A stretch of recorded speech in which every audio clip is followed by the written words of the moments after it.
News చూస్తున్నారండి. Big development America Iran యుద్ధంలో. Big twist and big step and big development.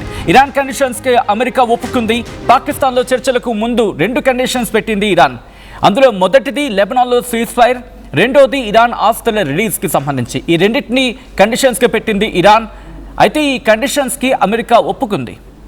అర్ధరాత్రి Pak army chief Asim మునీర్తో Iran చర్చలు జరిపింది. ఇరాన్ కండిషన్స్కు ఓకే చెప్పింది అమెరికా. కాసేపట్లో పాక్ ప్రధానితో ఇరాన్ బృందం భేటీ కాబోతుంది. తొలిదశ చర్చలు సాఫీగా జరిగితే America Iran face to face మీటింగ్కి వెళ్ళబోతూ ఉన్నాయి. ఇప్పటికీ దీనికి సంబంధించి తీవ్రమైన చర్చ జరుగుతుంటోంది. అయితే ఇక్కడ లేటెస్ట్ డెవలప్మెంట్లో భాగంగా మీరు చూడొచ్చు, కొద్దిసేపటి క్రితం జరిగిన ఆ డెవలప్మెంట్ అది. ఘలీబా వాళ్ళ స్పీకర్ మాట్లాడిన క్రమం, 2 of the measures mutually agreed upon between the parties have yet to be implemented.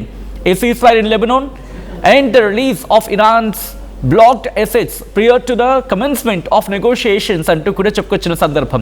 2 measures మ్యూచువల్గా agree అయ్యాయి 2 పార్టీస్ మధ్య అంటూ చెప్పుకొస్తున్నాయి. అయితే అవి ఇంప్లిమెంటేషన్కి వెళ్ళాలి.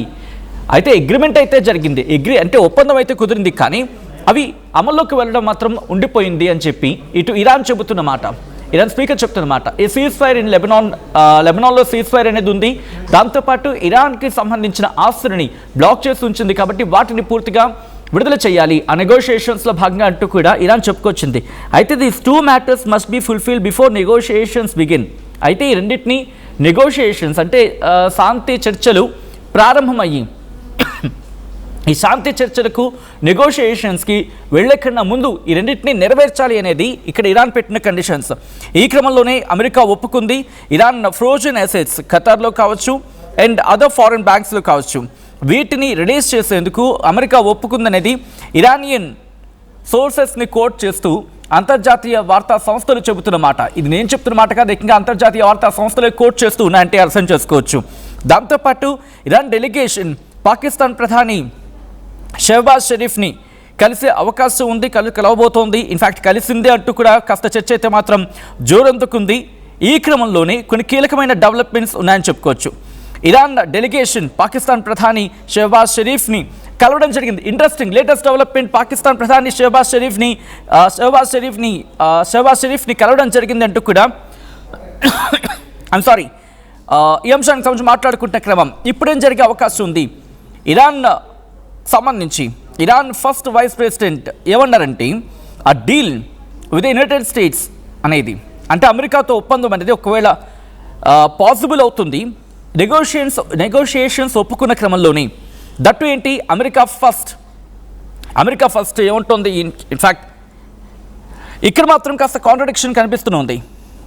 ఇరాన్ మాత్రం కాంట్రడిక్షన్ కనిపిస్తుంది. బట్ మొహమ్మద్ రెజా ఆరిఫ్ ఆయన ఒక పోస్ట్లో ఏమన్నారంటే కనుక, if we negotiate an agreement beneficial to both sides and the world is probable. అంటే 2 వైపులా అంగీకారం కుదిరేలా అగ్రిమెంట్ జరగాలి, నెగోషియేషన్స్ జరగాలి. If you negotiate an agreement beneficial to both sides and the world is probable. అంటే ఎప్పుడైతే ఒప్పందం 2 వైపులా కరెక్ట్గా ఉంటుందో, 2 వైపులకు సరిపడినా ఉంటుందో అప్పుడే ముందుకు వెళ్తామంటూ కూడా. అయితే ఇక్కడ ఇంకొక మాట కూడా ఉంది. However, if you face representatives of Israel first, there will be no deal. We will inevitably continue our defense even more vigorously అంటూ కూడా ఏముంటుంది ఇక్కడ ఇజ్రాయెల్ ఫస్ట్. ఇక్కడ ఏముంటుంది however if we face a representative of Israel first అంటే Israel first ఇక్కడ 2 రకాలుగా అర్థం చేసుకోవచ్చు. ఇజ్రాయెల్కి సంబంధించిన ప్రతినిధులు అవ్వచ్చు, లేకపోతే ఇజ్రాయెల్ ఫస్ట్ అనే మాట అవ్వచ్చు. ఇటువంటి అంశాలు తెర మీదకు వచ్చినా, లేకపోతే ఇజ్రాయెల్ ఫస్ట్ అనే రిప్రజెంటేటివ్స్ అనుకున్నా, లేకపోతే ఇజ్రాయెల్ ఫస్ట్ రిప్రజెంటేటివ్స్ అనుకున్నా, ఈ అన్ని కోణాల్లో కూడా అప్పుడు డీల్ ఉండదు. మేము మా డిఫెన్స్ని ఇంకా విగడస్గా ముందుకు తీసుకువెళ్తామంటూ కూడా ఇరాన్ చెప్పుకొచ్చిన మాట అంటే అర్థం చేసుకోవచ్చు. At the same time Iran foreign minister Abbas Araghchi కూడా జర్మన్ కౌంటర్ పార్ట్ చెప్పడం జరిగింది తెహ్రాన్లో. ఏమంటుంది ఇక్కడ Iran foreign minister Abbas Araghchi German counterpart అంటే అక్కడ ఫారెన్ మినిస్టర్ జాన్ వడేపాల్కి ఒక కాల్ కాన్వర్సేషన్లో ఏం చెప్పుకొచ్చారంటే, ఇరాన్ నెగోషియేషన్స్కి ఎంటర్ అవుతుంది అమెరికాతో, కంప్లీట్ డిస్ట్రస్ట్తో, పూర్తిగా అపనమ్మకంతోనే ఎంటర్ అవుతోంది అనేది ఇక్కడ చెప్పుకొచ్చిన మాట. అంటే ఇక్కడ అర్థమవుతుంది ఇరాన్కి నమ్మకం లేదు, బట్ ఎక్కడో చోట ఏదో ఒక అడుగు ముందు పడాలి కాబట్టి వెళ్ళే ప్రయత్నం అంత మాత్రమే. అండ్ అరాక్చి అన్న స్టేట్మెంట్ని కోట్ చేసే ప్రయత్నం చేస్తున్నాను. మేము గట్టిగా పోటీ చేస్తాం, విత్ ఫుల్ అథారిటీతో మేము రంగంలోకి దిగుతాం. మా ఇంట్రెస్ట్ని సెక్యూర్ చేసుకోవడానికి, మా ఇరాన్ ప్రజల రైట్స్ని దక్కించుకోవడానికి, వాటిని కాపాడుకోవడానికి, వాటిని సంరక్షించుకోవడానికి అండ్ వాటి పట్ల ధైర్యం చూపడానికి మేము ఎంత దూరమైనా వెళ్తాం అంటూ చెప్పుకొచ్చారు. ఇంకా ఏమంటున్నారు ఆయన? Citing repeated breaches of promise and betrayal of diplomacy by the US అంటూ కూడా చెప్పుకొచ్చారు. అంటే ఈ ద్వైపాక్షిక అంశం గురించి మాట్లాడుకున్న సందర్భంలో నమ్మక ద్రోహాలు జరిగాయని అంశాన్ని ఇక్కడ ప్రస్తావిస్తున్నారు Iran foreign minister Abbas Araghchi.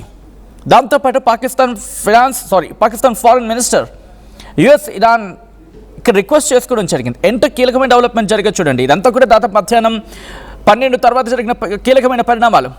Engage constructively అంటోంది పాకిస్తాన్. అసలు పాకిస్తాన్ ఏం పాత్ర పోషిస్తోంది? పాకిస్తాన్ అసలు ఆ మధ్యవర్తి పాత్ర ఏముంది? కేవలం మెసెంజర్ పాత్ర మాత్రమే కదా కనిపిస్తోంది. ఎవ్వరూ లేని సందర్భంలో ఇరాన్ కూడా నమ్మటం లేదు.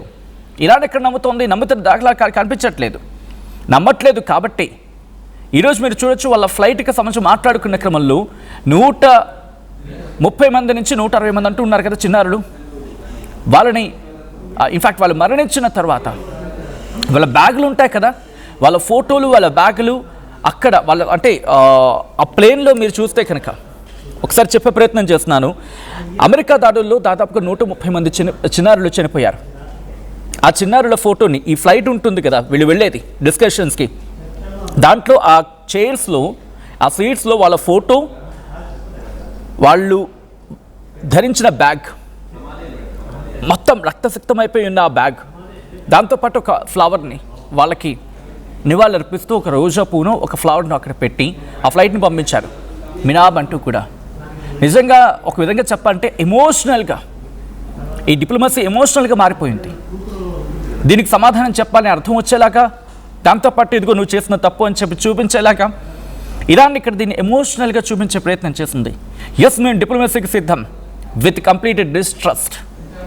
మేము ద్వైపాక్షిక చర్చలకు సిద్ధం, మేము దౌత్యపరంగా డిస్కషన్కు సిద్ధం, కానీ పూర్తిగా అమెరికాపై అపనమ్మకంతో అంటూ కూడా చెప్పుకొస్తుందంటే అర్థం చేసుకోవచ్చు. ఇప్పుడు 2 కండిషన్స్కి అమెరికా ఒప్పుకుంది, కానీ ఇరాన్ ఏమంటోంది? ఒప్పుకోవడం కాదు, అమలు చేయంటోంది. లెబనాన్లో హెజ్బుల్లా. కానీ ఇంట్రెస్టింగ్ డెవలప్మెంట్ కూడా జరిగింది. ఏంటంటే ఇప్పుడే నేను అప్డేట్స్ చూస్తున్న క్రమంలో ఒక ఇంట్రెస్టింగ్ డెవలప్మెంట్ ఏంటంటే కనుక, ఇజ్రాయెల్ సీజ్ఫైర్కి, హెజ్బుల్లా మీద సీజ్ఫైర్కి రిజెక్ట్ చేసింది. లెబనాన్ టాక్స్కి సంబంధించి మాట్లాడుకుంటోంది. ఇజ్రాయెల్ ఏమంటోంది? It will not discuss a ceasefire with Hezbollah అంటోంది. అంటే హెజ్బుల్లాతో సీజ్ఫైర్ కాల్పుల విరమణ అనేది డిస్కషన్ లేదు. When it meets Lebanese diplomats for talk in Washington in next week అంటూ కూడా వచ్చే వారం వాషింగ్టన్లో జరగాలి.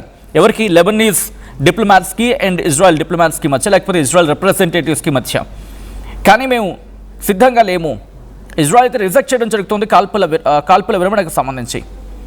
అయితే ఇజ్రాయెల్ అండ్ లెబనీస్ అంబాసిడర్స్ ఉంటారు కదా, లేట్ నైట్ డిస్కషన్స్ పెట్టుకున్నారు శుక్రవారం రాత్రి ఈ అగ్రిమెంట్స్కి సంబంధించి మాట్లాడుకునే క్రమం. బట్ ఇజ్రాయెల్ మాత్రం తెగేసి చెప్తోంది మేము సిద్ధంగా లేవని చెప్పి. కాబట్టి ఈ యుద్ధం ఎక్కడికి వెళుతుందనేది ఎక్కడ క్లారిటీ లేదు. ఇరాన్ ఏమో అపనమ్మకంతో ఉంది, అమెరికాకేమో ఇది కావాల్సిన సందర్భం, ఇది చాలా అత్యవసరం యుద్ధం ఆగడం అనేది. ఇజ్రాయెల్ చూస్తే ఇరాన్ పెట్టిన కండిషన్స్లో ఒకటి లెబనాన్. దాన్ని అమెరికా ఒప్పుకుంటుందా అంటే బిగ్గెస్ట్ క్వశ్చన్ మార్క్. ఇజ్రాయెల్ ఒప్పుకోవటం లేదు అక్కడ. కాబట్టి సిచ్యువేషన్ చూస్తే ఈ 2 కండిషన్స్కి ఎవరు ఎక్కడ ఏ విధంగా తగ్గేటట్టు కనిపించడం లేదు. ఇంకా చెప్పాలంటే ఈ 2 కండిషన్స్కి అమెరికా ఒప్పుకున్నప్పటికీ కూడా ఇరాన్ అంటుంది ఏంటి? మేము నెగోషియేషన్స్కి వచ్చినా పూర్తిగా కంప్లీట్ డిస్ట్రస్ట్తోనే వస్తున్నాం, పూర్తిగా అపనమ్మకంతోనే వస్తాం. బట్ ఆ వచ్చే సందర్భంలో కూడా మేము రావాలనుకుంటే మీరు ఒప్పుకోవడం కాదు కండిషన్స్ని, వాటిని ఇంప్లిమెంట్ చేయండి. ఆ లైన్ని మీరు చూడొచ్చు. I think the third line మీరు చూడండి, second line, third line, if possible ఒక్కసారి ఆపే ప్రయత్నించండి. అది మీరు చూస్తే 2 of the measures mutually agreed upon between the parties have at to be implemented. ఇంకా ఇంప్లిమెంట్ జరగాల్సి ఉంది అంటూ కూడా చెప్పుకొచ్చిన క్రమం. అంటే ఇక్కడ ఒప్పుకోవడం కాదు, వాటిని ఇంప్లిమెంట్ చేయండి. మీరు వాటిని ఇంప్లిమెంట్ అంటే దాన్ని ఆచరణలో పెట్టండి అని అర్థం వచ్చేలాగా. Implemented a ceasefire in Lebanon and the release of Iran's blocked assets prior to the commencement of negotiations. అయితే లేటెస్ట్ డెవలప్మెంట్లో ఇంకొక మాట వినిపిస్తోంది, అమెరికా అయితే ఒప్పుకోవడం జరిగిందని చెప్పి. ఖతార్లో ఉన్న వాళ్ళ ఫ్రోజన్ అసెట్స్ని, అలాగే విదేశీ బ్యాంకుల్లో ఉన్న వాళ్ళ ఫ్రోజన్ అసెట్స్ని రిలీజ్ చేసేందుకు అమెరికా ఒప్పుకుందంటూ ఇరానియన్ సోర్స్ చెప్పిందని అంతర్జాతీయ మీడియా సంస్థలు చెప్తున్నమాట.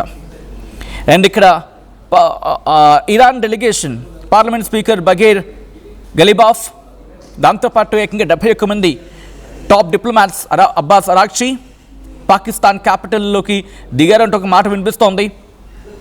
బట్ యుఎస్ మిడిల్ ఈస్ట్కి సంబంధించిన బాయ్ స్టీవ్ విట్కాఫ్, అలాగే ట్రంప్ అల్లుడు జారెడ్ కుష్నర్ వాళ్ళు కూడా నేను ఎప్పటికీ చేరుకున్నారు.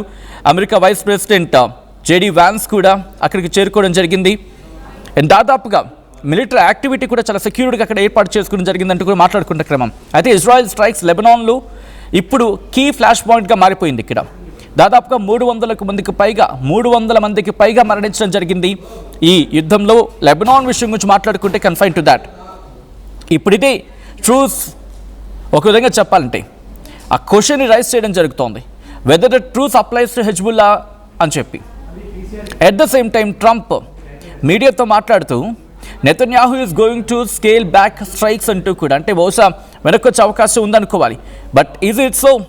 As of now the biggest question mark here. కాబట్టి ఏం జరగచ్చు అనేది ఆసక్తికరంగా మారుతోంది. ఏ క్షణాన ఏ డెవలప్మెంట్ అని చోటు చేసుకునే అవకాశం ఉంది అనుకోవడంలో అతిశక్తి లేదు. మీరేమనుకుంటున్నారు? ఇటు అమెరికా పెట్టిన కండిషన్స్ కేవలం నామమాత్రంగా ఉండే అవకాశం ఉందా, లేకపోతే ఇంప్లిమెంటేషన్కి వెళ్ళే అవకాశం కనిపిస్తోందా? అంటే ఆచరణలోకి వెళ్ళే అవకాశం ఉందా, లేకపోతే ఎర వేసి గాలంలోకి దించే అవకాశమా? ఆ తర్వాత చేపల చిక్కుకోబోతోందా ఇరాన్?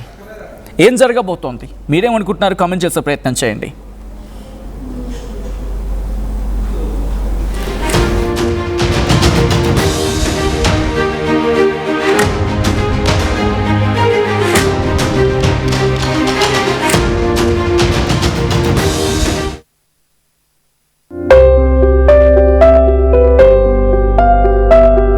చిన్న చిన్న ఆనందాలు 35 ఏళ్లుగా నా జీవితంలో లేవు. 35 ఏళ్లుగా నేను డైపర్లలో బ్రతికాను. 6 సెంటీమీటర్ల ఫిస్టులా నా మూత్రాశయంలో లీకు కారణమైంది. ఎవరూ నాకు సహాయం చేయలేకపోయారు. ఏఐఎన్యూలో వైద్యులను కలిసే వరకు. అక్కడ వారు రోబోటిక్ శస్త్రచికిత్సతో నాకు పరిష్కారం ఇచ్చారు. వారు నా ఆత్మవిశ్వాసాన్ని కూడా తిరిగిచ్చారు. Precision care makes it possible. The Center for Robotic Surgery at AINU